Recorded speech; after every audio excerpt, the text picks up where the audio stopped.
Welcome to Dark Night Tales. Before we begin, take a moment and tell us in the comments, where are you watching from right now? Stories like this take weeks of digging through old records, court notes, and forgotten testimonies to separate truth from myth. So if you appreciate real, deeply researched dark history, make sure you subscribe and stay with us. Tonight's story is not a legend, not a rumor, but a chilling true account of an enslaved woman whose silence turned into fire. Maria was born into bondage on a remote Mississippi plantation sometime in the early 1800s, a place where the land stretched endlessly, but freedom did not exist. From the moment she could walk, her life was owned, her name recorded only in a ledger, not a family Bible. The plantation sat far from towns or courts, which meant the master's word was law and suffering went unseen. As a child, Maria learned silence before speech. She worked the fields under a burning southern sun, her hands cracked and bleeding long. Before she became a woman, nights offered little relief. Overcrowded slave quarters, hunger, and constant fear followed her into sleep. She watched others disappear, sold away, beaten to death, or broken so deeply they no longer resisted. By her teenage years, Maria was assigned to the main house, a move that seemed like mercy but proved far worse. There, every mistake was punished publicly, every glance judged. The master and his sons treated her not as human, but as property meant to absorb pain without protest. Over time, Maria's world narrowed to survival alone, no hope of escape, no protection, no voice. Yet beneath that forced obedience, something endured. Maria listened. She remembered. And in the quiet corners of that plantation, a dangerous understanding began to form. That fire, like suffering, could spread very quickly in the dark. The master's household was ruled by fear, not discipline. Behind the white columns and polished floors was a world soaked in violence, where cruelty was routine and mercy was treated as weakness. For Maria, the house was not a place of shelter. It was a cage where pain followed a schedule. Every morning began with shouted orders, and every night ended with the threat of punishment hanging in the air. The master believed kept people obedient. He beat enslaved workers for small mistakes, withheld food as punishment, and forced public humiliation to break spirits. Whippings were carried out in the open, meant to warn others what disobedience cost. Maria saw men twice her size collapse under the lash, and women dragged away for crying out too loudly. No one intervened. No one dared. Inside the house, the cruelty became more personal. Maria was blamed for things she didn't do: dust on shelves, meals served too slowly, a look interpreted as disrespect. Punishments came without explanation and ended only when the master was satisfied. His voice alone could make the room go silent, because everyone knew what followed anger in that house. What made the brutality unbearable was its randomness. There were no rules to follow that guaranteed safety. Obedience did not protect Maria, it only delayed suffering. Over time, the constant violence carved something hollow inside her. Fear became normal, pain became expected, and in that household, Maria learned a terrifying truth. Some homes were built not to shelter life, but to slowly destroy it. If the master ruled the plantation with fear, his 3 sons enforced it with arrogance and cruelty of their own. Raised in a house where violence was normalized, they learned early that power meant the freedom to harm without consequence. To them, Maria was not a person. She was an object placed in their path, someone whose suffering could entertain or satisfy their anger. Each son carried a different kind of cruelty. The eldest was calculating, taking pleasure in ordering punishments and watching them carried out slowly. He believed fear should be measured and prolonged. The second was impulsive and vicious, striking without warning, turning small inconveniences into excuses for violence. The youngest, still barely a man, was the most unpredictable, eager to prove himself by imitating his brothers, often going further just to earn their approval. They mocked Maria openly, testing how much humiliation she could endure without breaking. They invaded her space, issued impossible commands, and punished her for reactions she couldn't control. Flinching, hesitation, silence. Laughter often followed her pain. In their eyes, cruelty was not wrong, it was a privilege inherited with their name. What made the sons more terrifying than their father was their recklessness. The master used violence to maintain control, but the sons used it for pleasure. And as their behavior grew more extreme, Maria realized something chilling. These men would never stop, and no authority existed that could stop them for her. Maria's days followed a rhythm designed to exhaust both body and mind. Before sunrise, she was already awake, driven from the slave quarters into work with no time to recover from the day before. Forced labor was constant. Fields, kitchens, carrying heavy loads, scrubbing floors until her fingers split and blood. There was no such thing as finishing a task correctly. There was only finishing it and being given another. Punishments were woven into daily life so tightly that Maria could never predict when pain would come. A moment of slowing down, a tool dropped by accident, or even someone else's mistake, could bring punishment down on her. Sometimes it was extra labor, meant to push her past collapse. Other times it was public discipline, meant not just to hurt, but to humiliate and warn others. Food was controlled as a weapon. On days when the master or his sons were displeased, rations were reduced or withheld entirely. Hunger weakened Maria's body, making the labor even more brutal. Rest was treated as disobedience. Illness was ignored. Injury was punished as laziness. The message was clear: her body belonged to them, and they would use it until nothing remained. Over time, the repetition became its own form of torture. There was no escape through sleep, no relief through obedience. Every sunrise promised more pain, and as Maria endured these endless cycles of labor and punishment, a dangerous thought took shape. If suffering was unavoidable, then fear no longer had power over her. Isolation was one of the quietest yet most devastating weapons used against Maria. Over time, she was cut off not just from freedom, but from connection itself. She was discouraged from speaking with other enslaved people, moved between tasks so often that no lasting bonds could form. Conversations were monitored, friendships punished, and trust deliberately destroyed. Loneliness became part of her captivity. Her identity was slowly erased. Maria's past, her parents, her true birth name, her memories before the plantation, was never acknowledged. In the master's records, she was reduced to a number, a line of ink describing her value, her strength, her usefulness.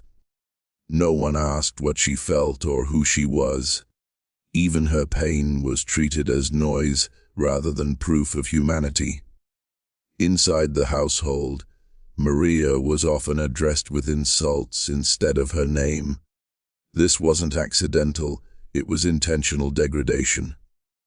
Names give people dignity, and dignity was something the master's family refused to allow. Over time, Maria learned that speaking less meant surviving longer. Silence became her shield, but it also deepened her isolation. Yet in that isolation, something unexpected happened. Without witnesses, without comfort, Maria was left alone with her thoughts. And in that silence, where her identity had been stripped away by force, she began to rebuild something dangerous and private, a sense of self that no one else could touch, and a resolve that no longer needed permission to exist. Even under constant surveillance, whispers found a way to survive. Among the enslaved community, information passed quietly through glances, pauses, half-finished sentences spoken while working side by side. These whispers were never loud enough to attract punishment, but they carried weight. They were warnings, shared pain, and fragments of truth that reminded people they were not alone in their suffering.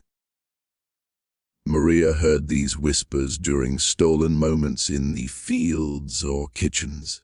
Stories of runaways who vanished into the swamps, of masters who met sudden ends, of plantations burned under mysterious circumstances.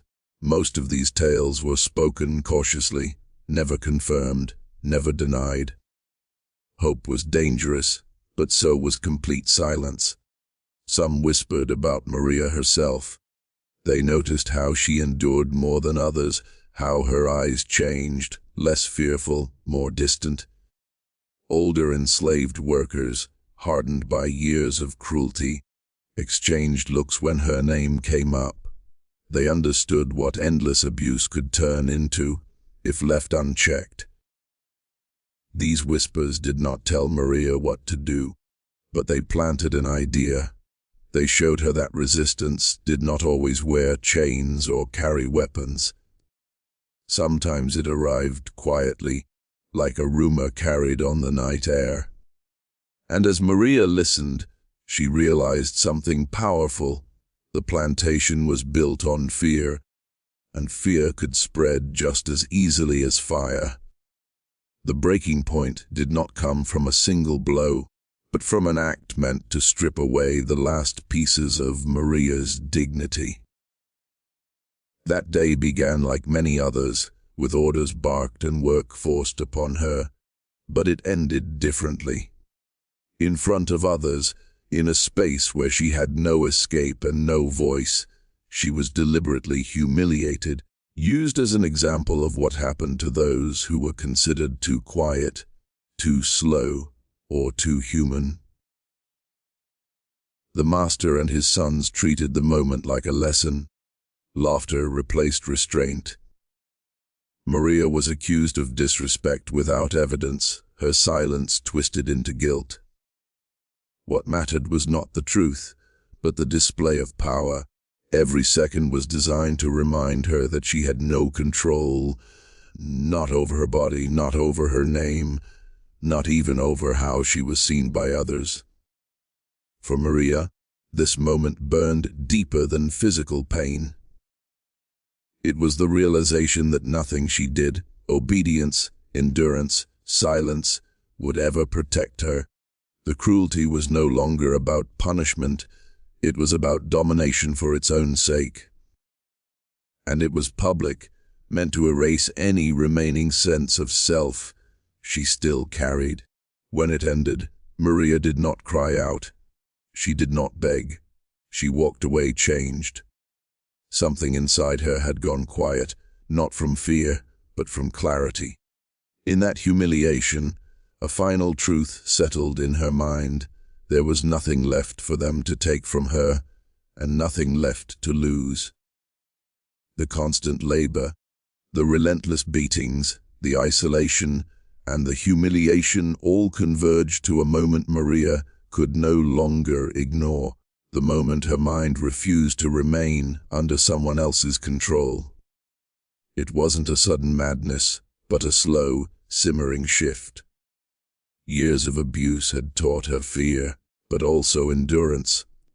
And endurance over time can transform into resolve. By this point, Maria's emotions were a tight coil of anger, grief, and calculation. She had been forced to watch others suffer, to be complicit in silence, to swallow injustice daily. Every insult, every lash, every cruel glance from the master or his sons had left an indelible mark. She felt the weight of all the wrongs stacked against her, and she realized that living on their terms meant forever surrendering her life to their whims. Her breaking point was not about losing control, it was about reclaiming it in the only way left to her. In the quiet hours of the night, when the household slept and the fire of her fury burned unseen, she began to imagine a world where the balance of power could shift. Not subtly, not through negotiation, but decisively, irrevocably. Maria understood that what she was planning was dangerous, perhaps even fatal, but for the first time, she felt the clarity of purpose. Fear no longer dictated her actions.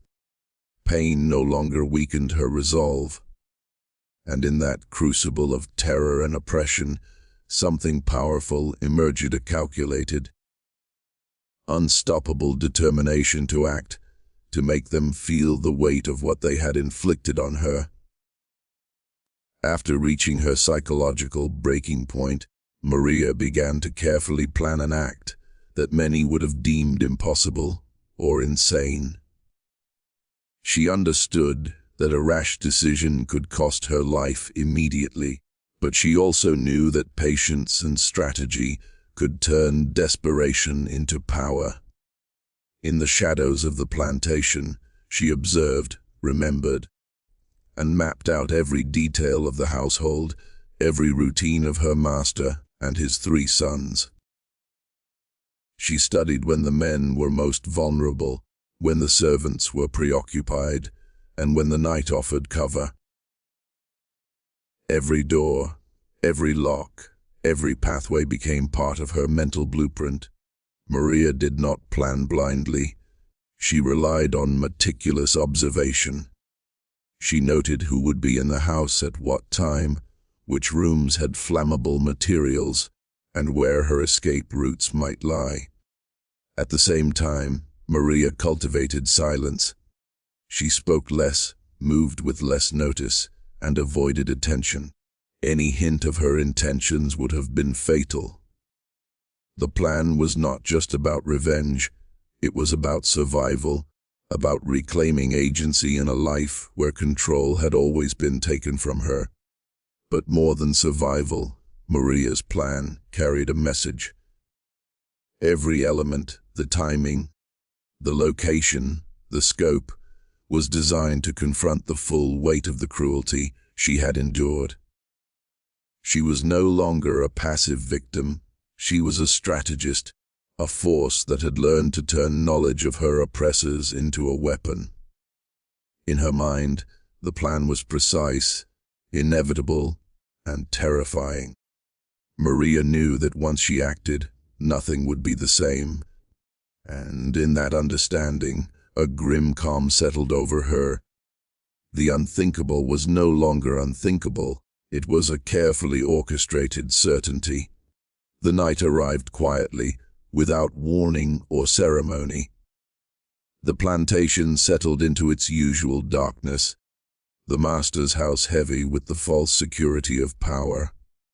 Lamps were extinguished, doors were closed, and the men who ruled through fear slept believing the world would obey them again at sunrise.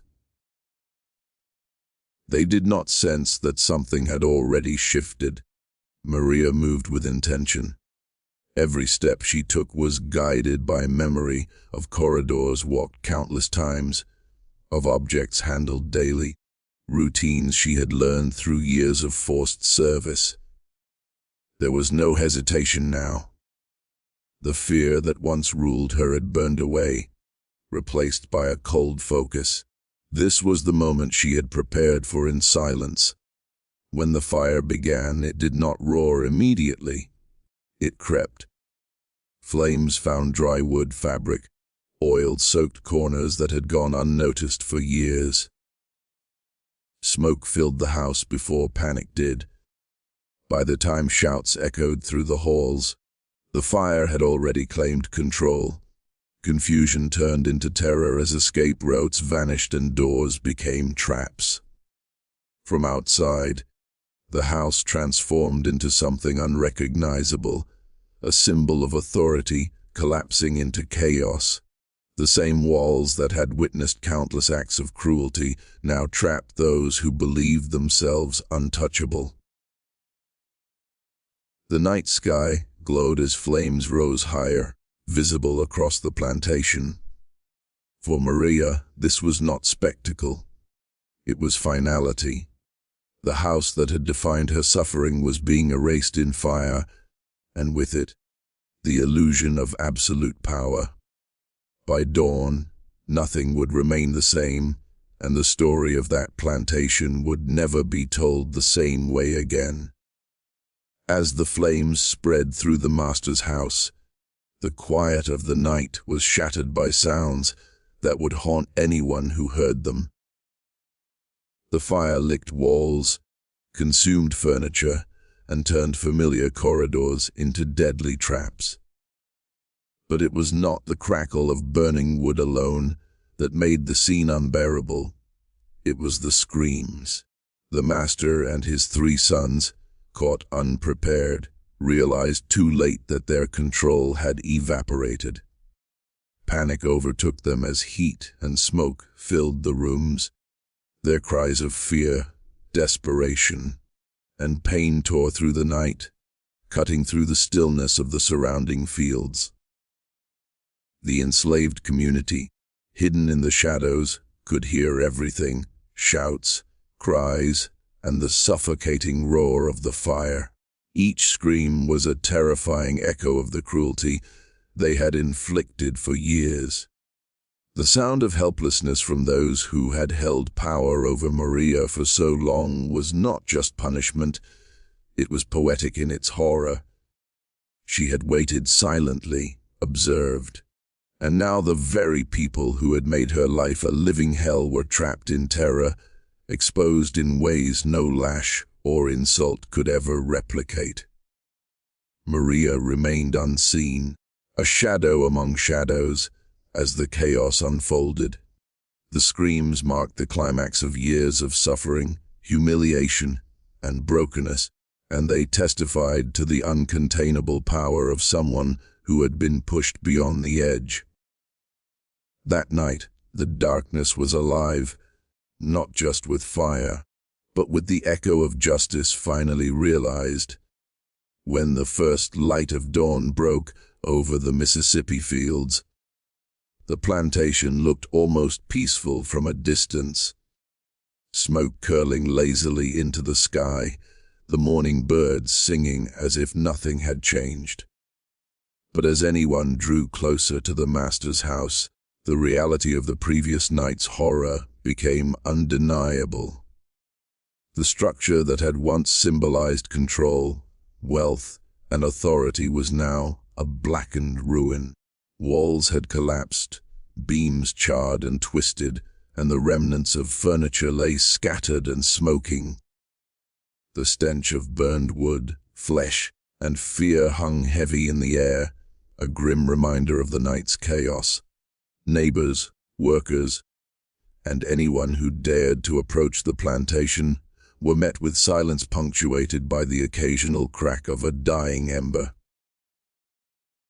Inside the wreckage, investigators, or what passed for them in a remote part of Mississippi, found evidence of the master and his son's final moments. The horror of what had transpired left many shaken. The realization that an enslaved woman had orchestrated it was both terrifying and incomprehensible to those who had long believed in the unquestioned hierarchy of plantation life. For Maria, the dawn was a moment of both danger and liberation. She had vanished before sunrise, leaving no trace of herself behind, but her act had rewritten the balance of power on that land. The discovery at dawn was more than the uncovering of charred remains. It was the revelation of an upheaval no one had anticipated. And in that silence, history shifted quietly yet irreversibly, leaving behind a story that could not be erased. The destruction of the master's house did not end with the fire.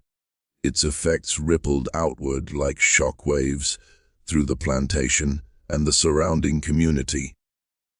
Word of the incident traveled fast, carried by whispered rumors among enslaved people, frightened neighbors, and anyone who dared venture close. The news struck fear into the hearts of those who had once believed themselves untouchable. For the enslaved community, the fire became a symbol of impossible courage. Seeing the tangible evidence that one person, long thought powerless, could strike back, so decisively challenged the status quo. It ignited conversations in hushed tones, inspired hope, and created a sense of empowerment among those who had suffered in silence for years.